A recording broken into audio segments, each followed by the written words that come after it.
This is the 10-minute brief, and what you're about to hear might change how you see the burden of command forever. In every long war, there comes a moment when the command structure itself takes a hit. Not from an enemy bullet, but from the relentless march of time. The leader who held the line, who shaped the strategy, and who bore the psychological weight for everyone else, finally falls. This is a story about that moment. Not on a battlefield, but in a different kind of war zone, the Special Victims Unit.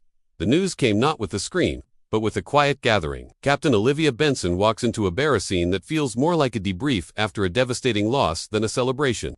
Her former commander, Captain Cragen, is gone. The room is filled with veterans of a decades-long conflict against the darkest elements of humanity. A psychiatrist, an old rival, a trusted AOL, united by the legacy of one man. This was more than a memorial. It was a reunion of soldiers who had survived the front lines under his command. Subscribe to the 10-minute brief and never look at war the same way again. Cragen was more than a boss. He was a strategist. He built the unit, managed the volatile personalities of his elite detectives, and shielded them from the political crossfire. He understood that to win this kind of war, you needed more than just resolve. You needed resilience. In archived footage, his voice echoes a truth every great leader knows. I lived for my job. I can't imagine my life any other way. For him, the mission wasn't a job. It was an identity. And that is a burden few can carry.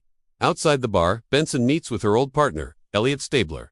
Their conversation isn't about the past. It's a chilling assessment of the present. They realize they've entered a new phase of their long campaign, what they call the all our friends are dying era. In military terms, this is the point where veteran attrition becomes the greatest threat to morale. The loss of leadership isn't just a personal tragedy. It's a strategic vulnerability. What is the true cost of a life spent in conflict? Captain Benson sees it clearly now. She reflects that Cragen worked longer than he needed.